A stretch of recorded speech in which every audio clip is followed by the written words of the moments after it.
Assalamualaikum warahmatullahi wabarakatuh. Alhamdulillah kita berjumpa lagi teman-teman di Sentra Imtak. Oke, sebelum kita memulai kegiatan hari ini, marilah kita melafadzkan surat Al-Ma'un untuk kelompok pulau dan surat Al-Quraish untuk kelompok gunung. Di tangan ini ada doa, di mulut ini ada doa, di hati ini ada doa, esok lusa tetap berdoa. Ya Allah, ya Tuhanku, dengarkanlah doaku. Ya Allah, ya Tuhanku, kabulkanlah doaku. Tata tertib berdoa, tangan diangkat, kepala ditundukkan dan mata dipejamkan. Membaca melafadzkan surat Al-Ma'un. Bismillahirrahmanirrahim.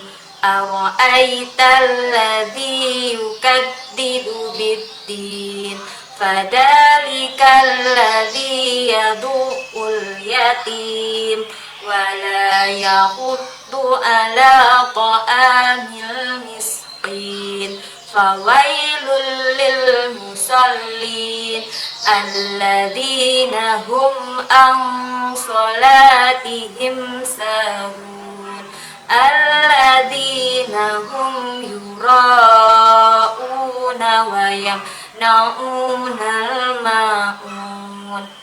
Baiklah teman-teman, kita lanjutkan dengan melafadzkan Asmaul Husna 1-40 untuk kelompok pulau dan 1-45 untuk kelompok gunung. Asmaul Husna, Ya Rahman Maha Pengasih, Ya Rahim Maha Penyayang, Ya Malik yang menguasai, Ya Kudus yang Maha Suci, Ya Salam memberi keselamatan, Ya Mukmin yang dipercaya, Ya Muhaimin memelihara, Ya Aziz yang mengalahkan, Ya Jabbar Maha Perkasa, Ya Mutakabir punya kebesaran, Ya Khalik Maha Mencipta, Ya Bari yang melepaskan, Ya Musawir memberi bentuk, Ya Ghaffar Maha Pengampun, Ya Qahar Maha memaksa, Ya Wahab Maha memberi, Ya Rozak memberi rizki, Ya Fatah membuka hati, Ya Alim Maha mengetahui, Ya Qabid Maha menyempitkan, Ya Basit Maha melapangkan, Ya Khafid Maha merendahkan, Ya Rafi Maha meninggikan, Ya Mu'is Maha memuliakan, Ya Mudil Maha menghinakan, Ya Sami Maha mendengar, Ya Bashir Maha melihat, Ya Hakam Maha menghukum, Ya Adlu yang Maha adil, Ya Latif yang Maha lembut, Ya Khabir Maha waspada, Ya Halim Maha penyantun, Ya Azim yang Maha agung, Ya Ghafur Maha mengampuni, Ya Syakur Maha bersyukur, Ya Ali yang Maha tinggi, Ya Kabir yang Maha besar, Ya Hafid Maha menjaga, Ya Mukit Maha mencukupi, Ya Hasib Maha menghitung. Allah, Allah, Allah. Nah teman-teman, hari ini Bu Nita punya sirah buat teman-teman. Nah sirah hari ini yaitu kisah Nabi Ibrahim. Nabi siapa teman-teman? Nabi Ibrahim. Nabi Ibrahim mendapatkan gelar sebagai Nabi Ulul Azmi. Apa ya Nabi Ulul Azmi itu?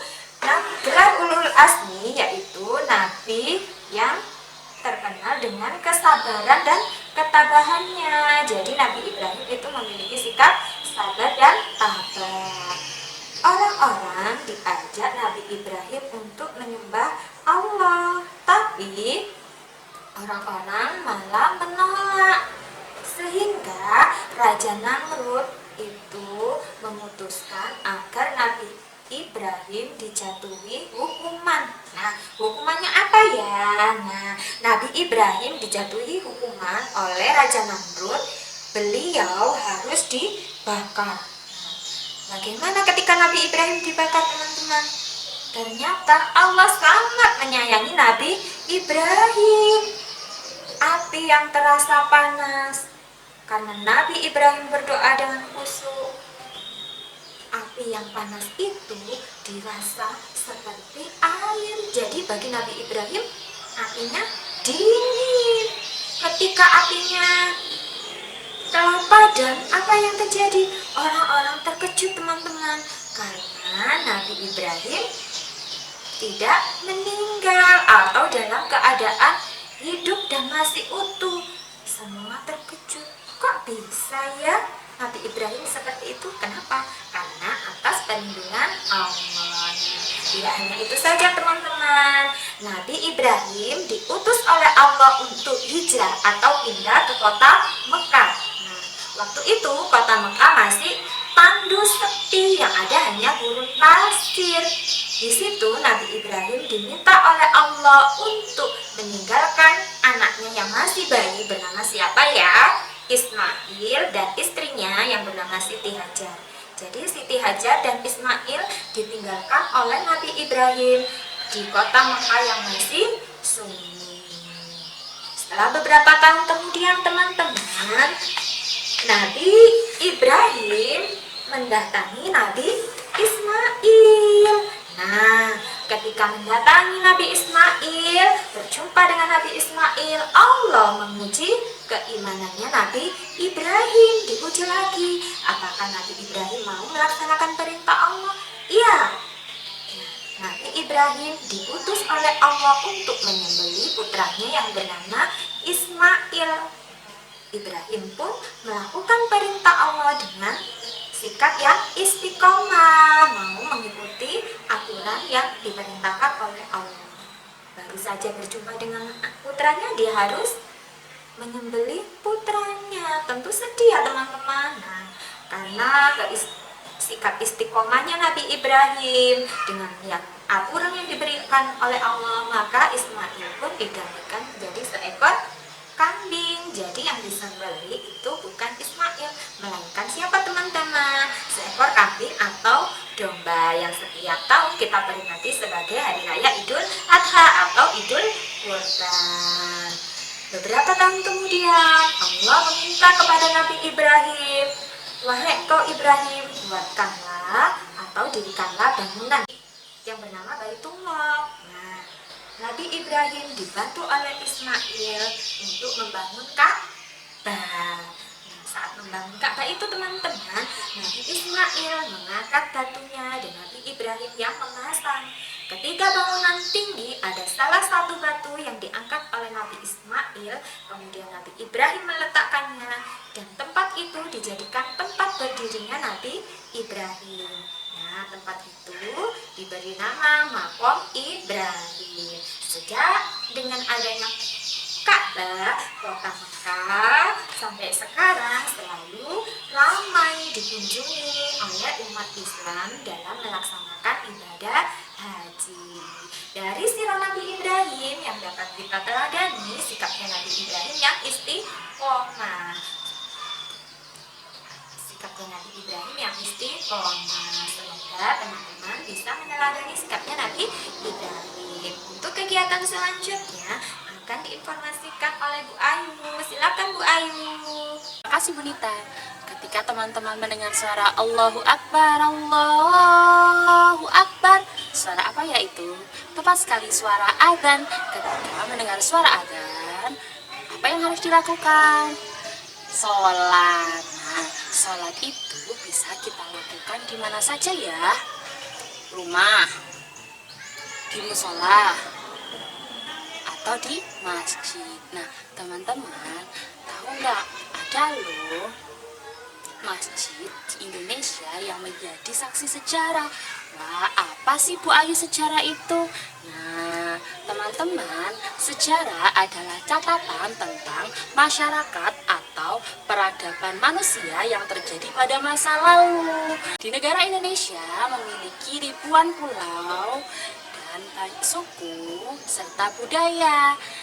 Nah, dari berbagai macam suku, budaya, dan pulau yang ada di Indonesia memiliki peninggalan bersejarah. Nah, ada dua peninggalan bersejarah yang ada di Indonesia. Yang pertama ada tempat bersejarah, yang kedua ada benda-benda bersejarah.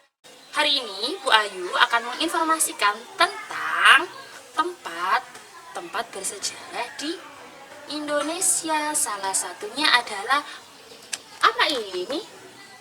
Ini adalah gambar masjid. Bu Ayu akan menginformasikan masjid yang menjadi tempat bersejarah di Indonesia. Ada masjid mana saja ya? Nah, ada yang tahu enggak masjid itu apa? Nah, masjid adalah tempat ibadah umat Islam. Selain sebagai tempat ibadah, dahulu masjid itu juga digunakan sebagai tempat untuk menimba ilmu, belajar dan mengajar. Masjid juga sebagai bukti perkembangan agama Islam di Indonesia loh. Ada beberapa masjid yang berumur sangat tua. Di antaranya yang pertama ada Masjid Tua Palopo. Masjid Tua Palopo terletak di Kota Palopo, Pulau Sulawesi Selatan. Nah, masjid ini didirikan oleh seorang sultan atau raja, namanya Sultan Abdullah Matinroe. Nah, Sultan Abdullah ini membangun Masjid Tua Palopo ini pada tahun 1604 Masehi. Berarti pada saat zaman kerajaan sebelum negara Belanda menjajah negeri Indonesia.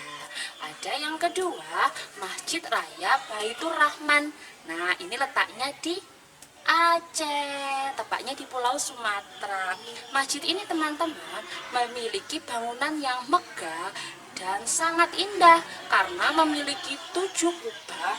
Nah, kubah itu bagian atas masjid seperti ini. Nah, Masjid Baitur Rahman ini selain memiliki 7 kubah juga memiliki 8 menara seperti ini. Jumlahnya ada 8. Masjid Raya Baitur Rahman itu sangat terkenal loh teman-teman di seluruh dunia. Tahu enggak kenapa? Karena pada tahun 2004 terjadi tsunami yang sangat dahsyat di Pulau Sumatera, khususnya di daerah Aceh. Nah, seluruh bangunan itu teman-teman hancur.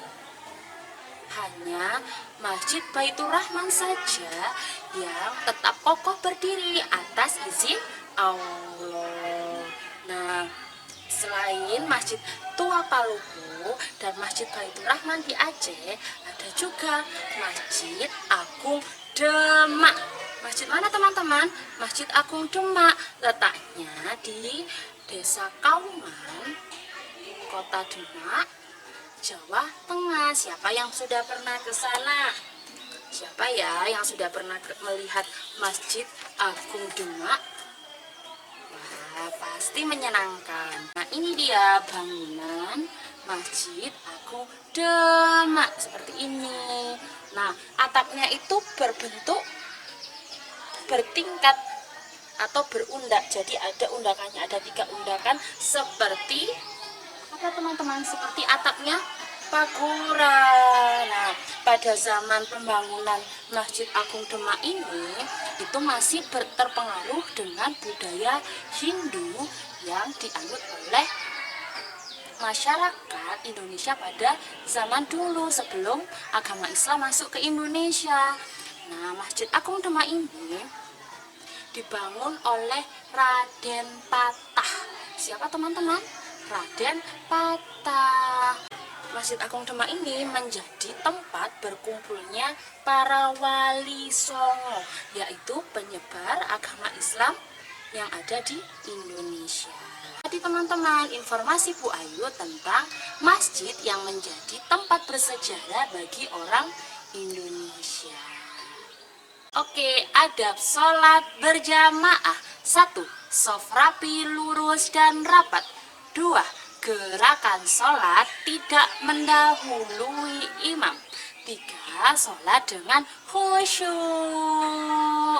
Teman-teman, untuk kegiatan sentra imtak hari ini, Bu Ayu akan mengajak teman-teman untuk melafadzkan niat sholat wajib dengan bermain mangkok tinta. Nah, sebelum Bu Ayu menginformasikan kegiatan hari ini, Bu Ayu mau tanya, ada berapa saja ya? Ada berapa jumlah sholat wajib yang harus kita lakukan? Tepat sekali, ada 5 sholat. Ada sholat apa saja ya? Subuh, duhur, asar, maghrib, dan isya. Alat dan bahan yang akan kita gunakan adalah yang pertama ada alat tulis, selanjutnya ada gunting, kemudian ada isolasi, atau teman-teman boleh lo merekatkan dengan alat yang lain. Selanjutnya ada mangkok. Pastikan menggunakan mangkok yang aman ya. Seperti ini Bu Ayu menggunakan mangkok plastik. Selanjutnya ada kertas. Pertama-tama Bu Ayu ambil kertas, selanjutnya kita lipat. Nah, setelah kita lipat, kita akan menggunting. Sambil menggunting dan menyiapkan kertasnya, kita nyanyi dulu yuk. Kita akan menyanyikan lagu tentang waktu sholat. Sholat subuh di pagi hari, sholat duhur di siang hari, sholat asar di sore hari, sholat maghrib di senja hari, sholat isya di malam hari. Setelah menjadi potongan kertas, kita akan menuliskan nama sholatnya dulu. Yang pertama ada sholat apa teman-teman di pagi hari? Sholat subuh.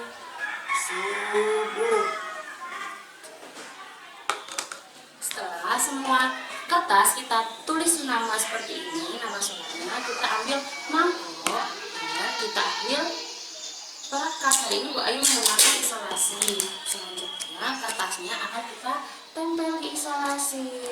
Setelah itu kita guntingnya. Nah, setelah kita gunting seperti ini, kita tempelkan ke dalam mangkok. Teman-teman, setelah semua mangkok sudah tertempel nama sholatnya seperti ini, kita akan menutup mangkoknya seperti ini. Kita susun ya teman-teman. Kita susun jadi seperti ini. Kita acak. Nah, kita acak ya. Setelah kita acak, teman-teman pilih salah satu dari mangkok ini. Nah, Bu Ayu mau mengambil mangkok yang warna hijau. Nah, di dalamnya tertulis sholat apa ini? Wah, Bu Ayu mendapatkan sholat isya. Jadi niat sholat apa yang harus kita lafadzkan teman-teman?